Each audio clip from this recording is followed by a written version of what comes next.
Pues muchas gracias a todos, perdonadme la voz que estoy un poco acatarrada, sobre todo por estar aquí con la tarde esta de calor sahariano que tenemos, que digo, yo pensaba que no iba a salir nadie de casa con este calor, pero bueno, bueno, darle las gracias a Nacho por la presentación tan bonita que me has hecho, la verdad, y nada, pues os voy a empezar a contar un poco lo que os... Perdonadme un momentito, bueno... El tema un poquito que hemos dicho, vamos a intentar ver cuál es la diferencia entre alergia a cereales, intolerancia o enfermedad celíaca, cómo se diagnostican, cómo se tratan y sobre todo por qué está aumentando tanto la prevalencia de las enfermedades alérgicas. Entonces, bueno, vamos a hacerlo así. Primero os voy contando, probablemente igual hay algunas cosas que sean un poco técnicas y luego al final, pues cualquier duda y eso lo vamos comentando. Entonces, en principio, bueno, empezamos con este cuadro, este cuadro es muy importante para diferenciar realmente lo que son las alergias de las intolerancias. Entonces, las reacciones adversas por alimentos se dividen en tóxicas y no tóxicas. Las tóxicas serían pues todas aquellas provocadas por que el alimento esté contaminado pues, por una toxina, por una bacteria, pues, por ejemplo, el botulismo, las latas contaminadas por toxina botulínica, pues que te da un cuadro así de vómitos, de parálisis y tal, pero eso sería un poco por una contaminación. Y dentro de las no tóxicas se dividen en las que están mediadas por un mecanismo inmunológico y las que no están mediadas por un mecanismo inmunológico. Entonces, estas en realidad serían las intolerancias. O sea que, aunque el término intolerancia se está cogiendo de una manera, como decía Nacho, un poco así a la ligera, realmente intolerancia sería aquellas reacciones que son o por mecanismos enzimáticos o farmacológicos o indeterminados. Ejemplos de esto, pues por ejemplo la intolerancia a la lactosa. Las personas con la intolerancia a la lactosa les falta una enzima intestinal que se llama lactasa y al no tener esa proteína intestinal que corta el azúcar de la leche en trozos pequeños, las bacterias intestinales fermentan ese azúcar, generan gas y entonces eso da un poco la sintomatología. Mecanismos farmacológicos serían, por ejemplo, el mecanismo de la cafeína, pues que te pone taquicárdico, nervioso, eso sería un mecanismo farmacológico que también sería intolerancia y reacciones indeterminadas, ahí se engloban un poco los sulfitos, los aditivos alimentarios que no se sabe muy bien por qué mecanismo actúan. Y luego, dentro de los mecanismos inmunológicos, bueno, también aquí hay un poco de confusión porque a nivel médico se englobarían todas en alergia alimentaria, pero realmente, bueno, en el día real, alergia llamamos a lo mediado por inmunoglobulina E, que es un anticuerpo, o sea, se dividen en las mediadas por este anticuerpo y las no mediadas, las que influyen en otros mecanismos inmunológicos, y aquí estaría la enfermedad celíaca, en este apartado.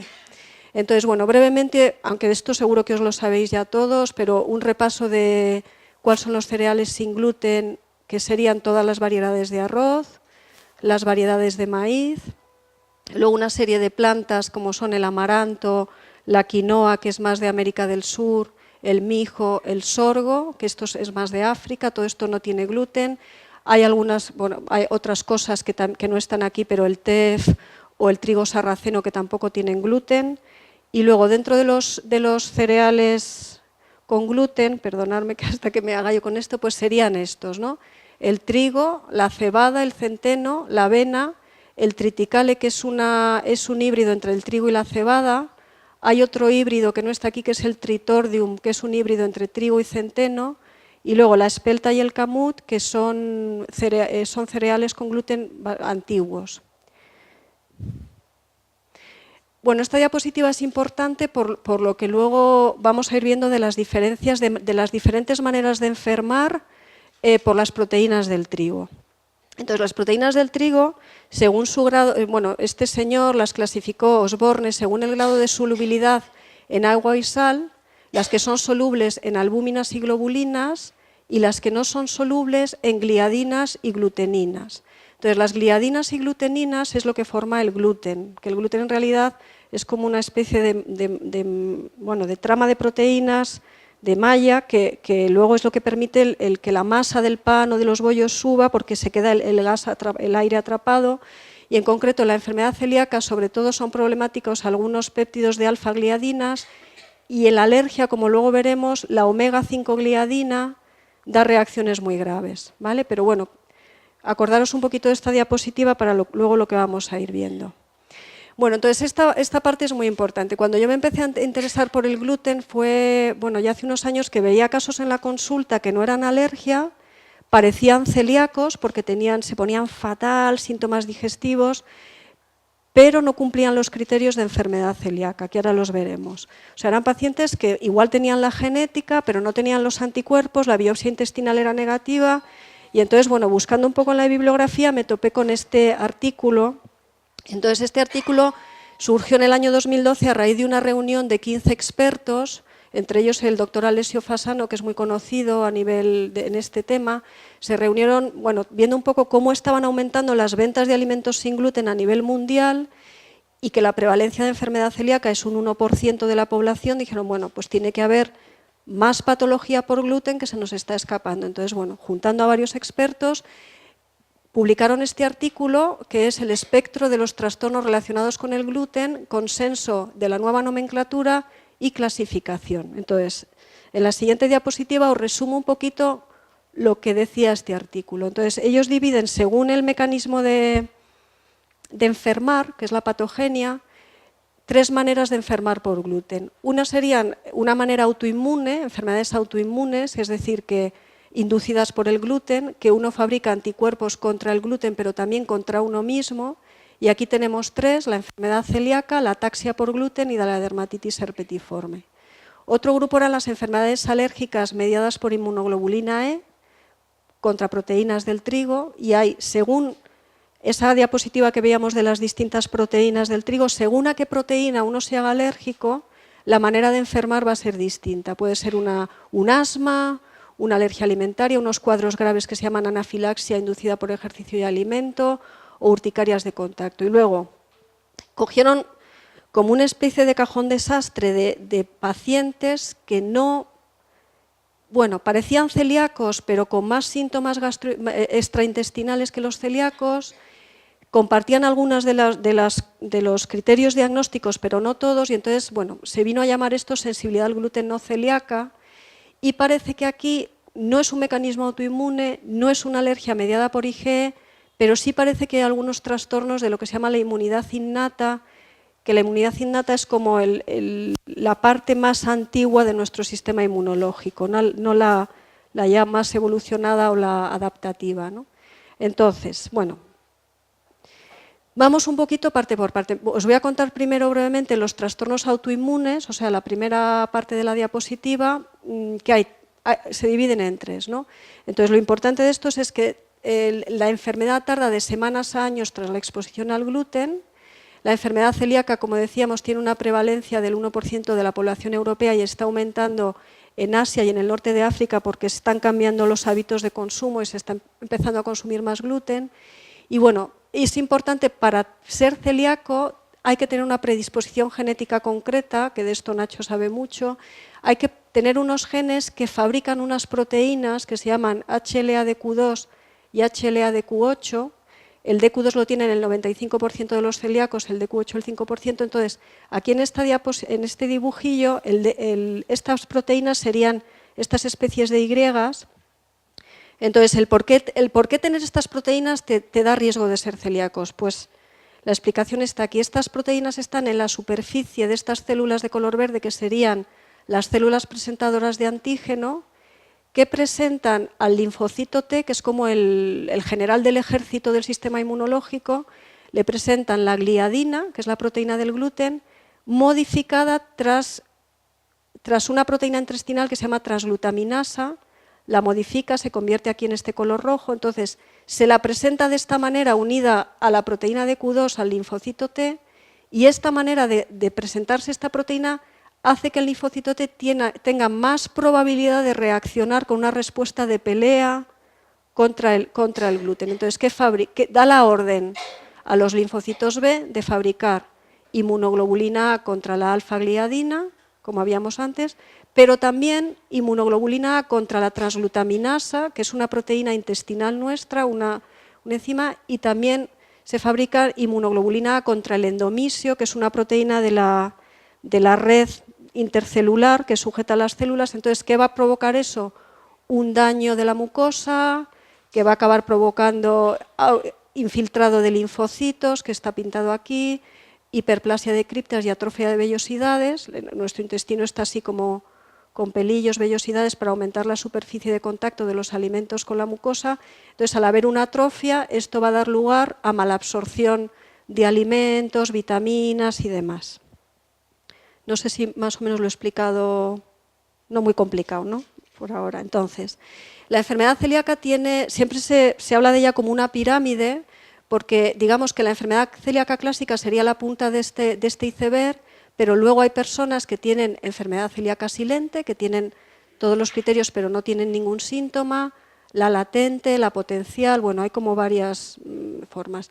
Esta fotografía de aquí que os pongo abajo, estos cuadros ya no se ven, pues eran pues de principios del siglo XX, pues eran los niños celíacos con el abdomen muy abombado, muy delgaditos porque estaban malnutridos.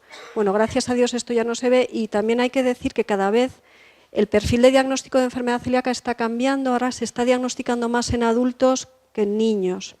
Las formas en adultos son un poquito distintas a las de los niños. Luego, también es importante sospecharla. ¿Cuándo hay que sospecharla o quién tiene más riesgo de ser celíaco? Desde luego, los familiares de primer grado de una persona que ya tenga enfermedad celíaca, cualquier persona que tenga una enfermedad autoinmune, dado que las autoinmunes en general tienden a asociarse entre ellas porque los genes de predisposición están muy cerca en los cromosomas. Las personas con déficit de inmunoglobulina A, con síndrome de Down, con síndrome de Turner, que es una enfermedad cromosómica, síndrome de Williams, la diabetes tipo 1, que también es una enfermedad autoinmune. O sea, en general, enfermedades autoinmunes, miocardiopatía dilatada, enfermedad de Crohn, colitis ulcerosa, nefropatía IgA y enfermedades de hígado. Todas estas con bases autoinmunes se asocian con más prevalencia a la enfermedad celíaca.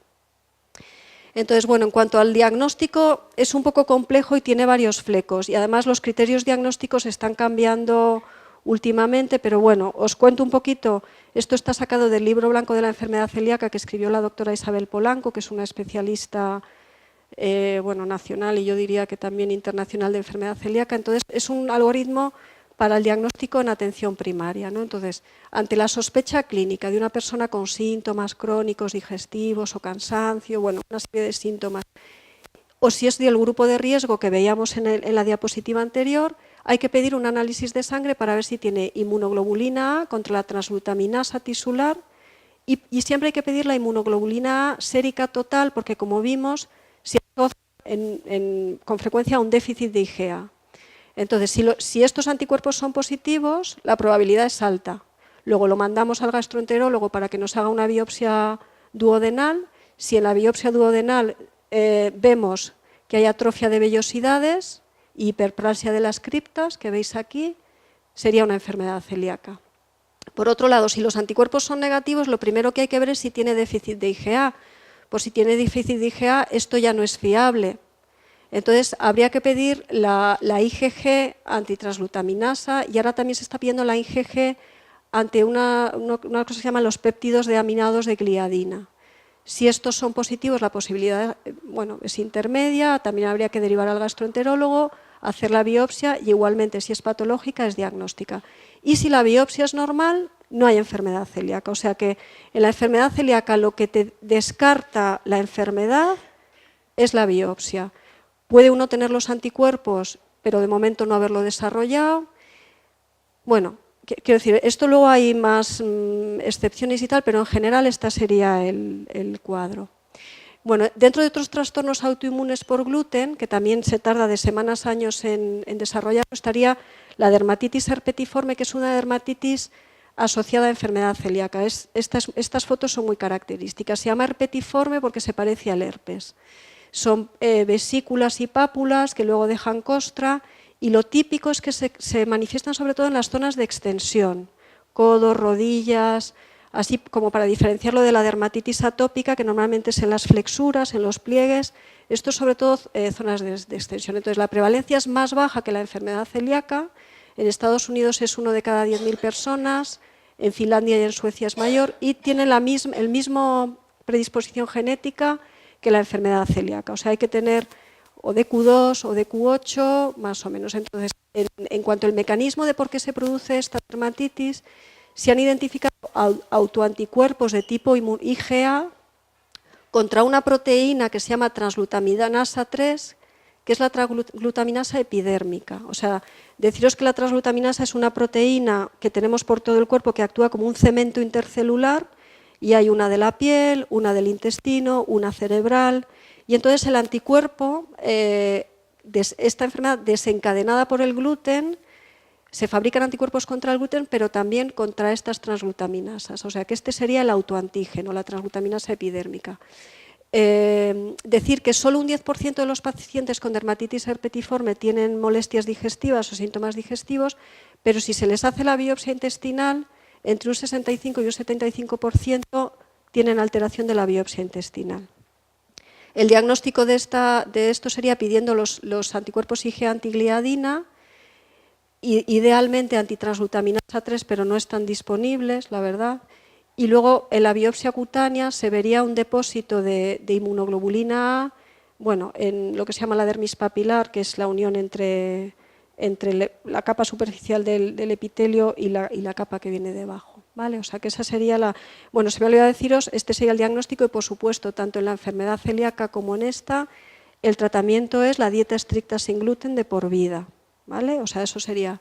Y luego hay otra entidad que, bueno, es menos conocida, pero también hay que tenerla presente, que es la ataxia por gluten. La palabra ataxia quiere decir marcha alterada, es como una marcha así descoordinada, como de borracho, y aparece más tarde, la media de edad son los 53 años, y representa la causa, el gluten es la causa del 23% de las ataxias, con lo cual, siendo una enfermedad que altera mucho la calidad de vida, vamos, es obligatorio, una persona empiece con ataxia, hacerles el estudio por si la causa pudiera ser el gluten.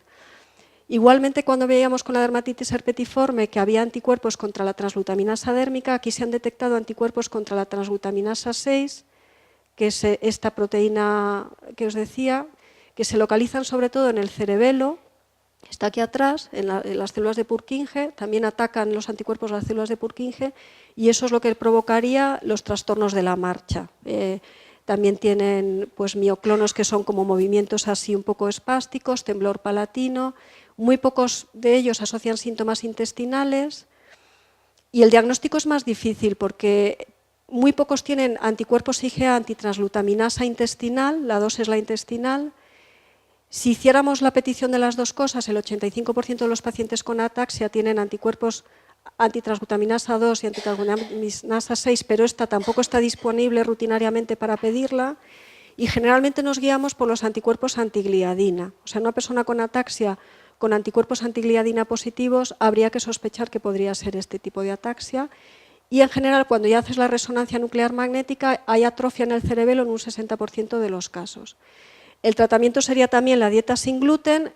El problema es que aquí, dependiendo del tiempo de evolución y lo que se haya tardado en el diagnóstico, puede que no en todos los casos haya una mejoría, porque si ya se han destruido las células de Purkinje, eso ya es irreversible. O sea que conviene a una persona que empiece con ataxia, bueno, pues tenerlo en mente e intentarlo diagnosticar pronto.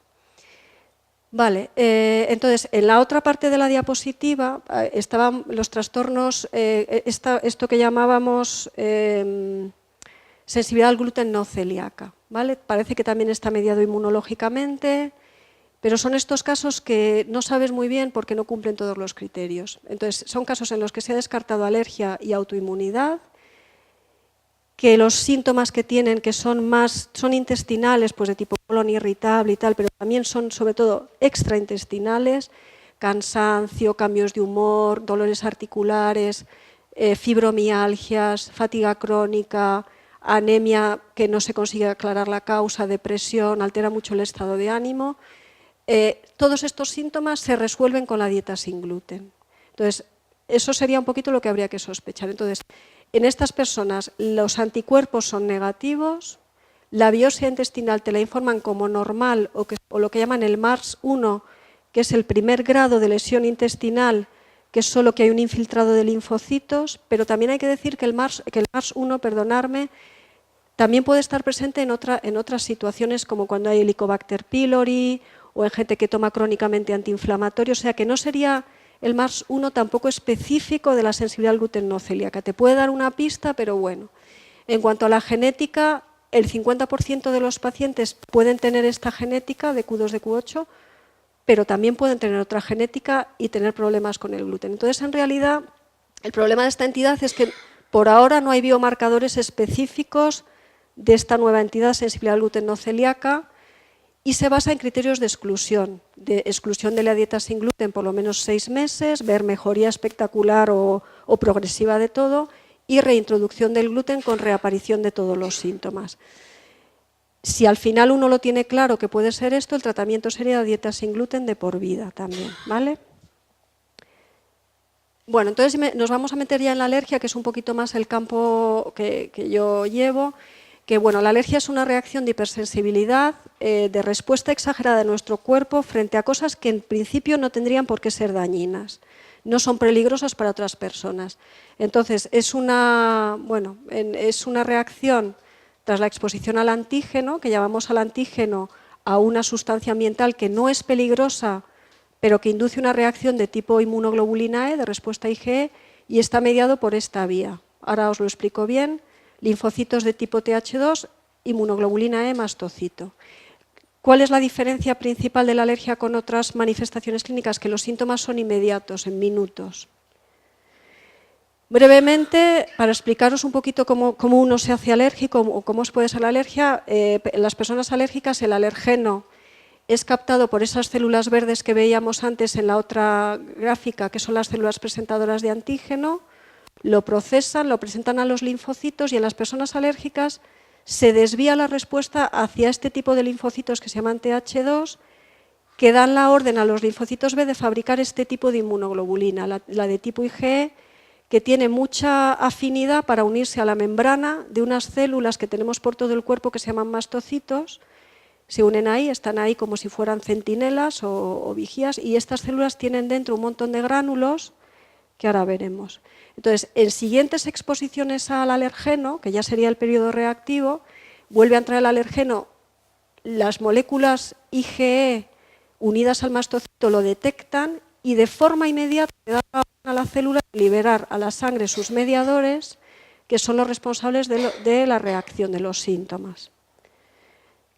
Esto lo vemos mejor en esta gráfica. Entonces, esto sería la inmunoglobulina E, los antígenos, los alergenos y la suelta de mediadores. Entonces, estas células liberan un montón de sustancias. La histamina, que es la responsable de que aumente la permeabilidad de los vasos, de la rojez, del picor, de la hinchazón de tejidos, porque se extravasa plasma de los vasos a los tejidos.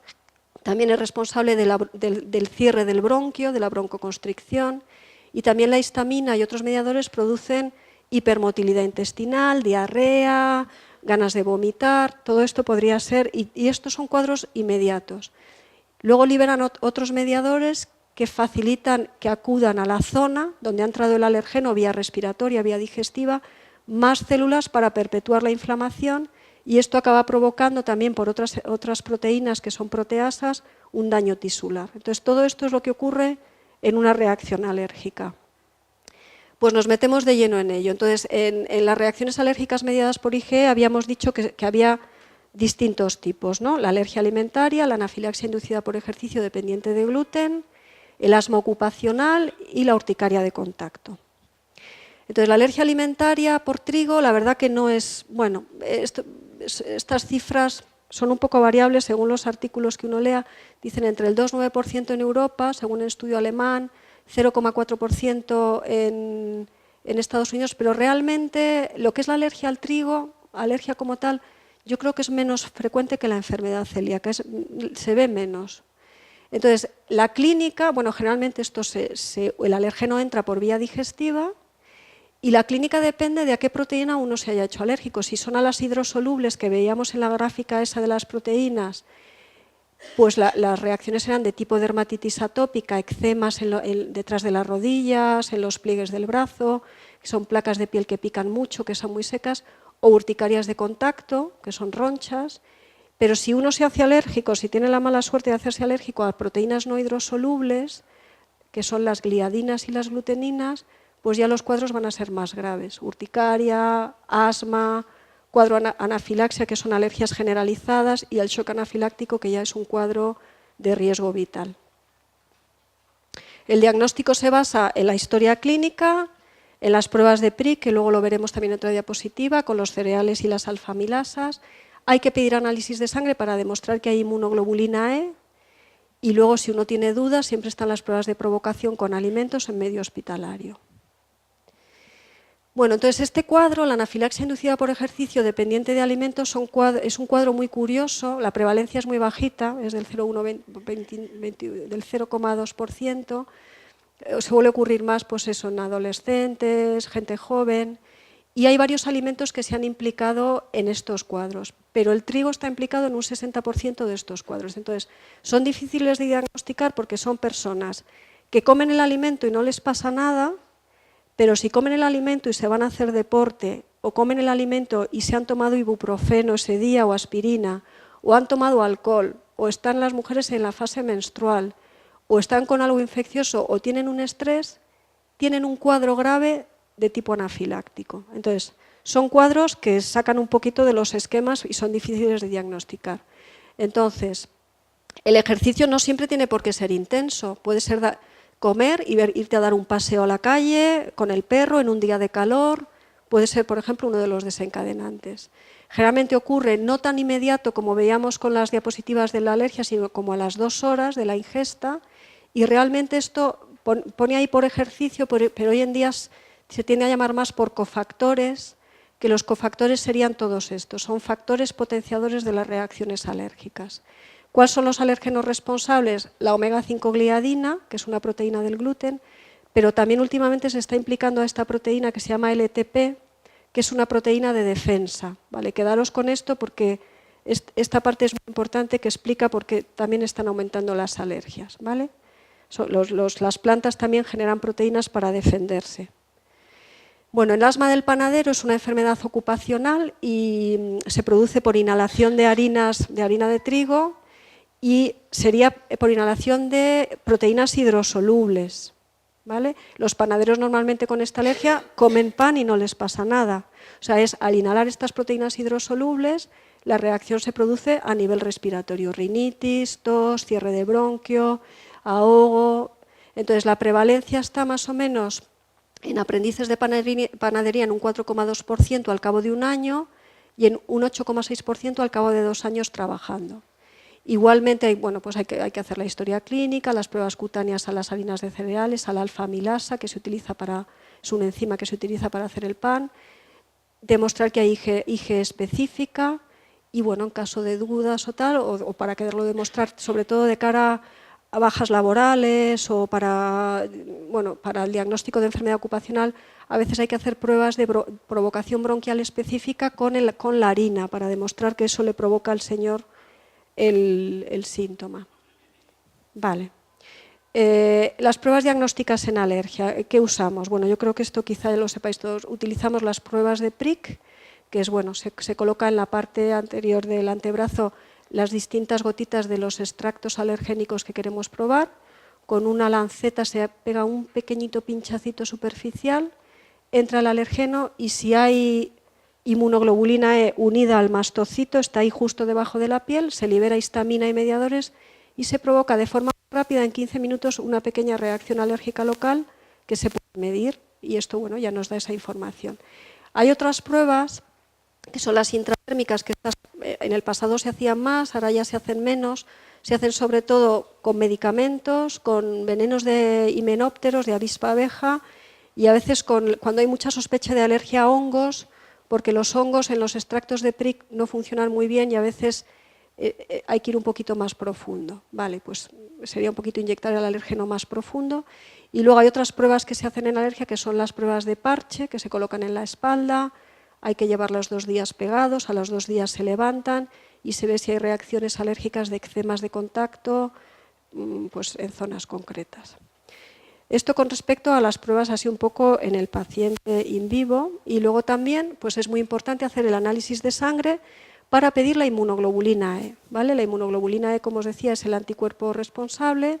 Bueno, hay una serie de técnicas, los que más utilizamos son esto, el CAP, el RAS. Hay una técnica más moderna que esta, pero por no liaros no he querido ponerlo aquí en diapositiva, que se llama el ISAC, que también te determina inmunoglobulina E, no a alimento entero o a polen entero, sino a proteína por proteína, ¿vale? Pero bueno, para no hacer la charla muy técnica, yo creo que con esto nos vale. Entonces, los niveles de IgE se clasifican en 6 niveles de intensidad y cuanto más alto tenga uno los niveles, más grave, más intensa es la alergia, más gravedad de la reacción de pelea contra el alergeno. Bueno, y luego estas pruebas en alergia también son muy importantes. Las pruebas de provocación, que se hacen sobre todo con alimentos en distintas situaciones. Cuando una persona ha tenido una reacción supuestamente con un alimento y las pruebas del brazo y la IgE son negativas, se le hace la provocación en el hospital para comprobar que lo tolera y que lo pueda volver a tomar sin riesgo. Cuando un niño diagnosticado de alergia o un adulto de alergia a alimentos o leche, huevo, le van bajando los niveles de IgE, pues por debajo normalmente de nivel 2 para abajo, hacemos pruebas de provocación en el hospital, se les da a tomar de poquito a poquito, de media hora a media hora, para ver si ya lo toleran y se les puede dejar ya tomar el alimento, ¿vale? Y también, bueno, he puesto aquí con alimentos, también se hacen con medicamentos este tipo de pruebas, pero vamos, es importante deciros que siempre en medio hospitalario, siempre por personal experimentado, teniendo a mano todo, porque las reacciones alérgicas pueden ser graves y hay que poder, bueno, tener a mano todo para tratar una reacción de forma rápida. Entonces, en cuanto al tratamiento, así como en la enfermedad celíaca, la sensibilidad glutenocelíaca, veíamos que el tratamiento es la dieta estricta sin gluten de por vida, pues aquí no, aquí el manejo es muy distinto. Inicialmente, al principio, cuando tú ves al paciente por primera vez, le planteas una dieta de evitación. No siempre son fáciles por transgresiones inadvertidas, porque aquí las trazas de alimento pueden dar reacción, porque hay que ver los etiquetados, con lo cual siempre hay que darles un plan de medicación, un plan de actuación por escrito, de qué hacer en caso de reacción. Y luego, lo que hoy en día se está haciendo con bastante éxito son los tratamientos de desensibilización o inducción de tolerancia con alimentos, que de momento en los cuadros mediados por inmunoglobulina E están dando resultado. Entonces, la evitación del alergeno, pues inicialmente se evita la ingesta, incluso las trazas, tienen que evitar también el contacto cutáneo, tienen que evitar la inhalación, sobre todo harinas de cereales, y hay que dar por escrito hojas de todos los nombres de los etiquetados que pueden significar ese alimento, para que el paciente lo sepa identificar. Hay que tener cuidado que pueda haber alérgenos ocultos, por error o omisión en el etiquetado, por contaminación a nivel del comerciante final, y en principio deciros que por ahora los alimentos transgénicos, por ahora no se han descrito reacciones alérgicas con este tipo de alimentos, o sea, por ser transgénicos me refiero. En cuanto al plan de tratamiento por escrito, bueno, deciros que hay una asociación que es AEBNA, que es la Asociación Española de Padres de Niños Alérgicos a Alimentos, que es una asociación muy activa, igual que la de Asociación de Celíacos, y bueno, han evaluado, sobre todo para dar en los colegios, como un informe que tenemos que rellenar los alergólogos, con qué alergia tiene el niño, si es asmático o no es asmático, porque si es asmático tiene riesgo de reacciones más graves, qué medicación ponerles en cada caso, y en qué casos hay que poner la adrenalina, llamar a urgencias y demás. Entonces, las medicaciones con las que nos manejamos son los broncodilatadores en las personas con asma, la adrenalina autoinyectable, que es muy importante, ahora hablamos de ella, y bueno, pues cortisonas, ya sea vía oral, ya sea pinchado para tratamiento de las reacciones. Bueno, creía que tenía otra diapositiva de la adrenalina, pero no la he puesto. Bueno, de la adrenalina deciros simplemente que hoy en día en una persona que ha tenido una reacción alérgica demostrada por un alimento y cuyos niveles son altos o que el riesgo de anafilaxia es importante, hay que prescribir obligatoriamente la adrenalina y enseñar al paciente a ponérselo. Digamos que la adrenalina es el único medicamento que te sacaría de forma rápida de una reacción alérgica de riesgo vital. Está comercializada en bolígrafos autoinyectables, hay dos modelos, son muy fáciles de poner, o sea, se quita el tapón, se coloca, se presiona. Generalmente hay que intentar hacerlo en la primera media hora Y el problema que tenemos con la adrenalina es que la mayoría de los padres o de las personas tienen mucho miedo a ponérsela. No sabemos muy bien cuál es el miedo, yo creo que es a la propia adrenalina en sí, porque la manera de ponérsela es muy fácil, pero la mayoría prefieren ir al hospital y que se lo pongan en el hospital, aunque tengan el boli, a pesar de formación, de enseñarles en la consulta, de repetirlo. Hay como una especie de un poco de reparo al tema de la adrenalina, pero es básico y es muy importante. Y luego los tratamientos de desensibilización o inducción de tolerancia con alimentos, pues nada, contaros que son tratamientos que empezaron a salir publicaciones en el año 2000 por alergólogos italianos con mucho éxito, de niños alérgicos que no superaban la alergia y con unas pautas de irles dando poquito a poquito conseguían curarles. Y bueno, pues esto digamos que se ha difundido esa experiencia a nivel mundial y ahora mismo se está haciendo a nivel de la seguridad social, a nivel de medicina privada, desde luego aquí en España, en Italia, en varios países europeos y en Estados Unidos ahora están con muchísimos estudios en marcha con el cacahuete para niños alérgicos a cacahuete que allí tienen mucho problema. Entonces, básicamente consiste en la administración, empezando por dosis muy chiquititas del alergeno alimentario, la leche, el huevo, por vía oral a niños alérgicos hasta alcanzar la tolerancia. Hay varias pautas, pautas hospitalarias, pautas domiciliarias, a unos, según las pautas, a unos se les pone premedicación antialérgica durante todo el proceso, a otros no. Pero en general, hasta en torno al 80% de los niños consiguen con estos procesos de ir subiendo despacito, que no es un proceso fácil porque hay días que da reacción, hay que tratar esa reacción y al día siguiente insistir y volverles a dar el alimento otra vez, pero al final, más o menos, un 80% de los niños lo consiguen. Una vez que lo consiguen, que llegan al vaso de 200 mililitros de leche o al huevo entero o a una ración normal de cereales, ya se les mantiene, hay que mantener una fase de mantenimiento de 1 año, 2 años, de que ese alimento se topen con él o bien a diario o mínimo 3 días en semana de forma constante, porque si no pierden todo lo hecho. O sea que digamos que la fase de mantenimiento es muy importante y hay que explicárselo muy bien a los padres y a los niños que eso hay que hacerlo. Con respecto a desensibilización con cereales, deciros que bueno, también se ha hecho, hay varias experiencias con éxito. Generalmente con cereales se empieza primero con papillas, aunque sean ya niños mayores, porque se puede medir ya cantidades más chiquititas, hay protocolos así de cómo ir subiendo la dosis, y luego ya pues llegas al pan, a una rebanada de pan Bimbo, o en otros sitios hacen un plato de pasta y tal, y luego ya eso, una vez que lo consigues, hay que mantener el alimento de forma constante. Entonces, a diferencia de lo que pasaría en la enfermedad celíaca, que al hacer esto les provocaría un daño intestinal, en la alergia lo que se ve es que al hacer esto, la inmunoglobulina E va bajando, o sea, las analíticas a los 6 meses, a los 12 meses, es como si su sistema inmunológico, al ver que se topa con eso todos los días, tiene que cambiar la respuesta de pelea a una respuesta de tolerancia. Entonces, baja la inmunoglobulina E, suben los anticuerpos de tolerancia y todos los mediadores de tolerancia y en general esa persona vuelve a tolerar el alimento, quitándose de medio todo el riesgo de anafilaxias, de no poder ir a comer por ahí, de los miedos con las trazas y todas estas cosas. En nuestro caso concreto tenemos la experiencia de haber hecho un caso, una niña, que además estaba dada de alta en la Asociación de Celíacos, ¿verdad? Y luego se borró, que lo publicamos en esta revista, y la verdad que fue muy bien, y esa niña pues ya ahora mismo se le ha negativizado todo y está comiendo gluten y pan sin problema.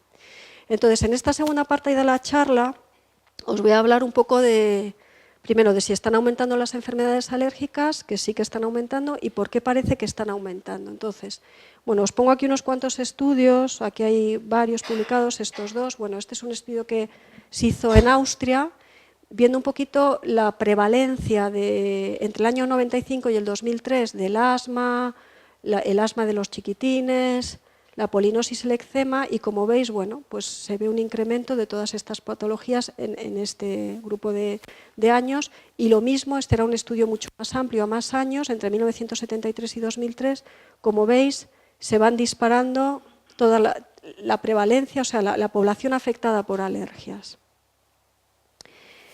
¿Por qué está aumentando la alergia? Bueno, pues parece que influyen muchas cosas. Los genes, vale, son enfermedades con base genética, pero los genes no cambian en un par de generaciones o 3, o sea que realmente eso no es.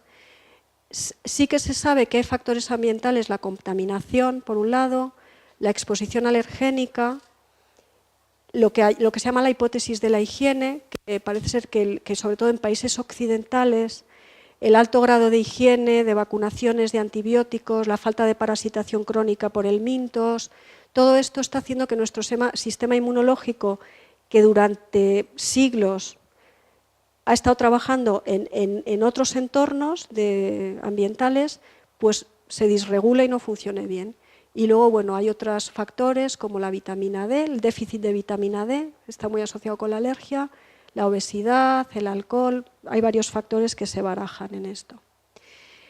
¿Qué pasa con la contaminación? Pues lo que os decía antes, por un lado la contaminación supone un estrés para las plantas y entonces las plantas fabrican proteínas de defensa para defenderse. Entonces estas proteínas son alérgenos muy potentes, se caracterizan, o sea, lo que las hace de mucho riesgo es que son proteínas muy estables, no se destruyen con el calor, no se destruyen con la cocción de alimentos, no se destruyen con enzimas digestivas y entonces suelen dar reacciones alérgicas graves. Era un poco lo que os ponía en la diapositiva de la anafilaxia, la LTP. La LTP es una proteína de defensa de los cereales expuestos a un ambiente, pues eso, hostil para ellos. Entonces esto está provocando mayor número de pacientes y pólenes más alergénicos también, pólenes y frutos de las plantas más alergénicas.